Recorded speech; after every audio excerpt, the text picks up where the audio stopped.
여러분 반갑습니다. 중학교 3학년 사회투 4단원 시장경제와 가격 주요 내용들 간단하게 정리를 해보도록 하겠습니다.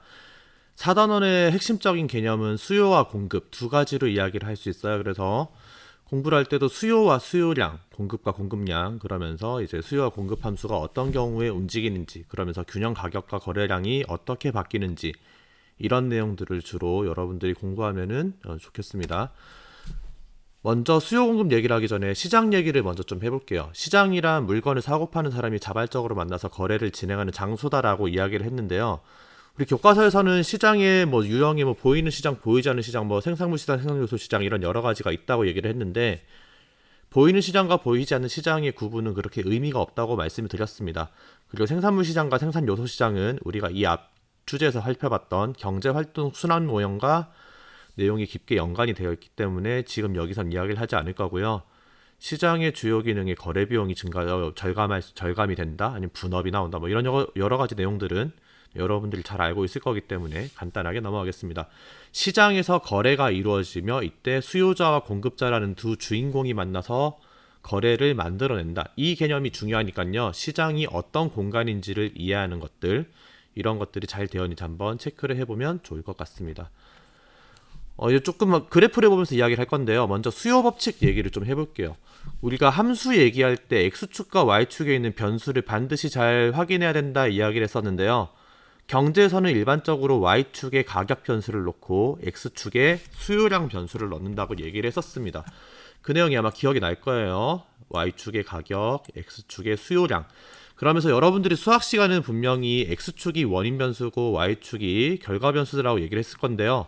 반대로 경제에서는 Y축이 여기가 원인이고, 그리고 X축이 결과다. 그래서 우리가 수학 시간에 보는 그래프랑 약간 다르다라는 얘기를 했으니까 이것도 조금 체크를 먼저 한 다음에 그래프를 읽으면 좋을 것 같습니다. 직관적으로 수요 법칙을 이야기를 하면은 그냥 싸면 많이 산다, 이렇게 정리를 할 수 있다고 했었죠. 조금 이제 다듬어서 얘기하면은 가격이 하락할 경우에 수요량은 증가한다, 반대로 가격이 상승할 경우에는 수요량은 감소한다, 이렇게 이야기를 할 수 있다고 정리를 했었습니다. 다시 한 번 더 이 부분에 대해서는 여러분들이 바로 와닿을 거기 때문에 이해가 어렵지 않을 거라고 생각하고요. 근데 우리 수업 시간에 효용이란 개념을 활용해서 수요 법칙을 한번 정리한 적이 있었어요. 다시 한 번 더 이야기를 해보면은 수요 곡선이란 게 내가 낼 수 있는 최대 가격이다, 여기에 좀 초점을 맞추자고 했었죠. 근데 이제 수요 법칙은 수요자의 마음을 보여주는 거기 때문에 수요자의 마음은 물건을 썼을 때 얻는 행복감, 효용을 표현한 것이고, 그래서 이 높이가 내가 낼 수 있는 최대 가격이자 내가 느낀 만족감의 크기다 라고 얘기를 했었습니다. 근데 똑같은 물건을 1개, 2개, 3개, 4개, 5개, 6개 쓰다 보면은 내가 얻는 행복감도 줄어들기 때문에 내가 낼 수 있는 최대 가격도 점차 줄어들 것이다 라는 이야기를 했었어요. 그래서 내가 낼 수 있는 최대 가격이 물건을 쓰면 쓸수록 줄어드니까 당연히 수요 곡선도 따라서 우하향한다, 요 얘기를 했었습니다.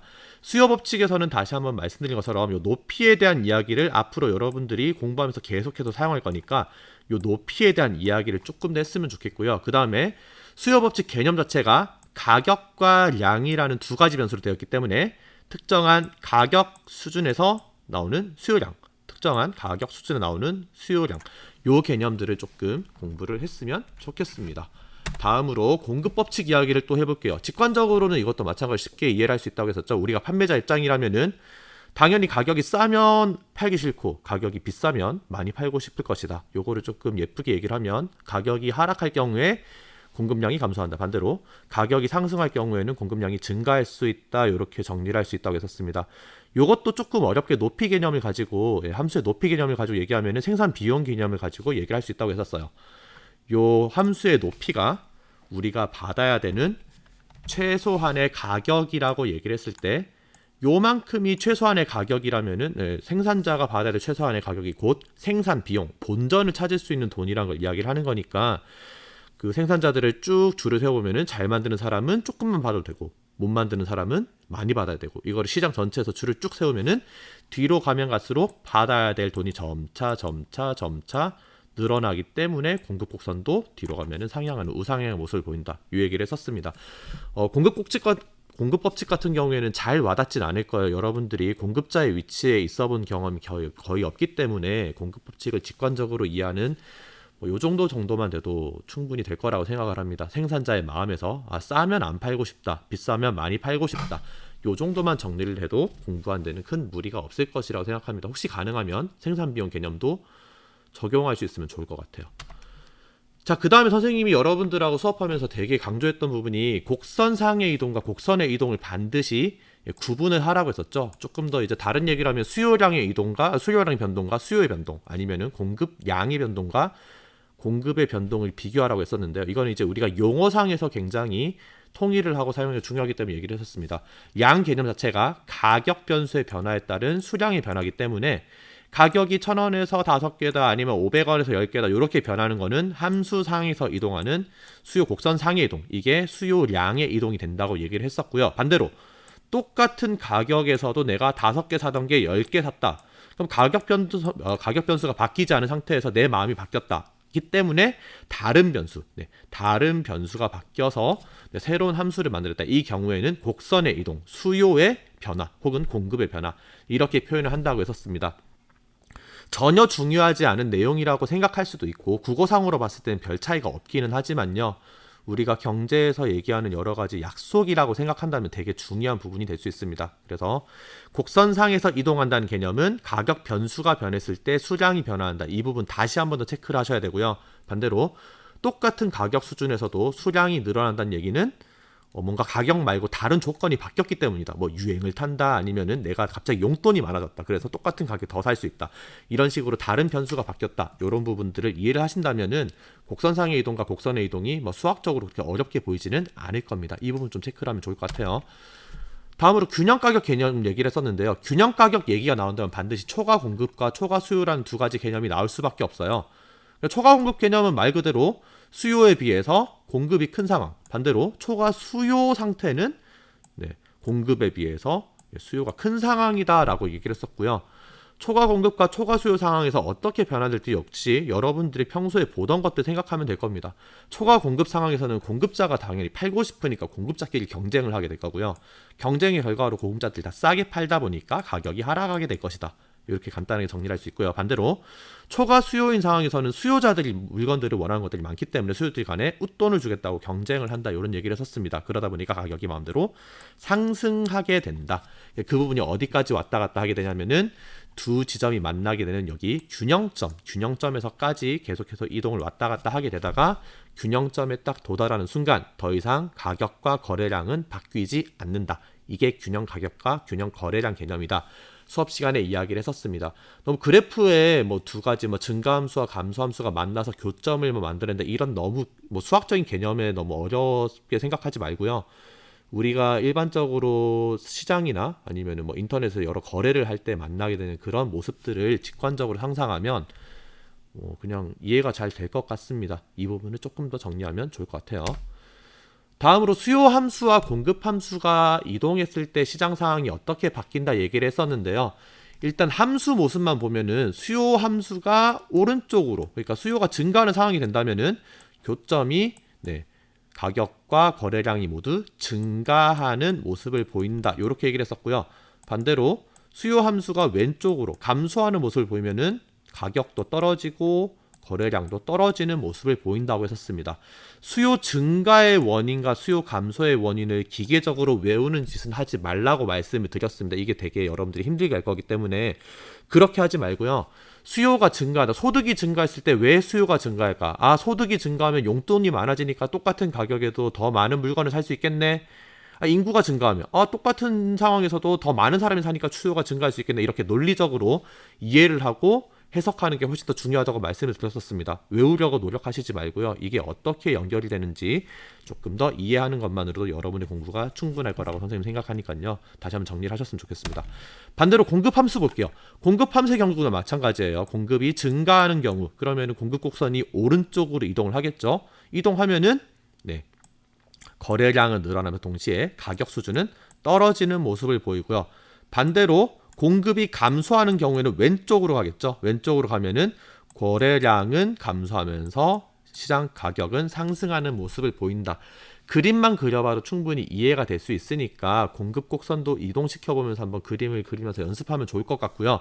마찬가지로 공급 증가의 원인도 여러 가지 교과서에 나와 있는데 이런 것들을 기계적으로 외울 필요는 없다고 말씀을 드렸습니다.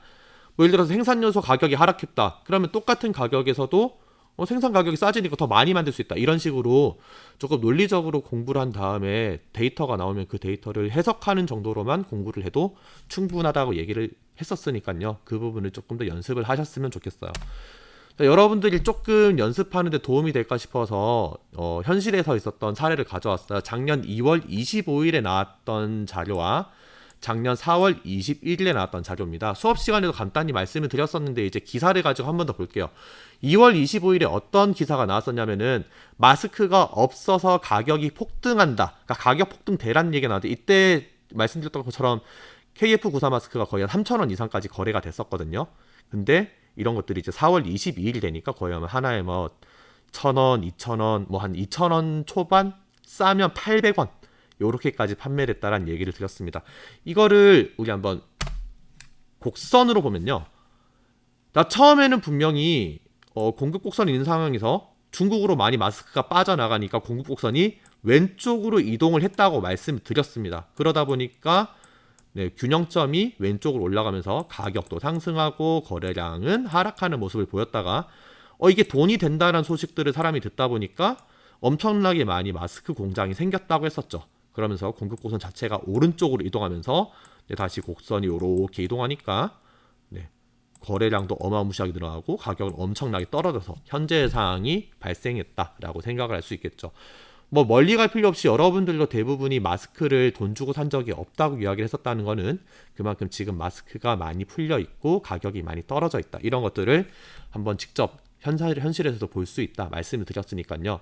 이런 식으로 여러 가지 데이터를 보면서 좀 정리를 했으면 좋겠습니다. 특히 지금 깊게 이야기하진 않았지만 여러분들에게 드렸던 자료 중에서 대체재와 보완재가 수요 곡선을 어떻게 이동시키는지 그런 것들을 정리한 적이 있었습니다. 자료에도 분명 있고요. 대체재와 보완재에 대한 이야기는 시험에도 내기 좋고 그 무엇보다 여러분들이 수요 곡선에 대한 이해를 얼마만큼 하고 있는지를 확인하기 제일 좋은 사례이기 때문에 대체재와 보완재가 수요 곡선을 어떻게 이동시키고 그것이 결과적으로 시장 상황을 어떻게 변화시키는지 이런 것들은 꼭 정리를 하셨으면 좋겠습니다. 좀 내용 한번 이제 정리하면서 마무리할게요. 4단원의 주요 내용은 시장과 수요 법칙, 공급 법칙이라고 말씀드렸습니다. 시장의 형성 과정이 제일 처음에 나오긴 하는데요. 시장의 형성 과정은 뭐 약간 좀 역사 시간하고 연관이 되니까 여러분들이 직관적으로 이해를 하는 정도면 충분하다고 생각을 하고요. 여기에서 중요한 것들은 수요 법칙과 공급 법칙. 가격이 상승할 때 수요량은 하락한다. 반대로 가격이 상승할 때 공급량은 증가한다라는 수요 법칙과 공급 법칙 내용을 이해하고 그 다음에 수요량과 수요 공급량과 공급이라는 양의 변동과 함수의 변동 이 두 가지 개념을 비교해서 우리가 헷갈리지 않게 말을 하는 게 굉장히 중요하다고 이야기를 했었고요. 마지막으로 수요가 어떤 경우에 변화한다, 공급이 어떤 경우에 변화한다라는 함수 자체가 이동하는 요인을 가지고 균형 가격과 균형 거래량이 어떻게 변동할지를 예측하는 게 중요하다고 말씀드렸습니다. 정리한 내용은 굉장히 적은 것 같은데 실제로 적은 게 맞아요. 여러분들이 논리적으로 이해를 하고 있다고만 한다면은 절대적인 공부량은 분명히 중간고사에 비해서 많이 적어질 겁니다.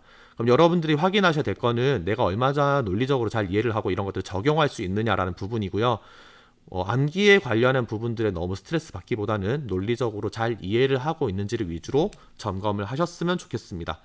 4단원 내용 정리는 이 정도로 마무리를 하도록 하겠습니다.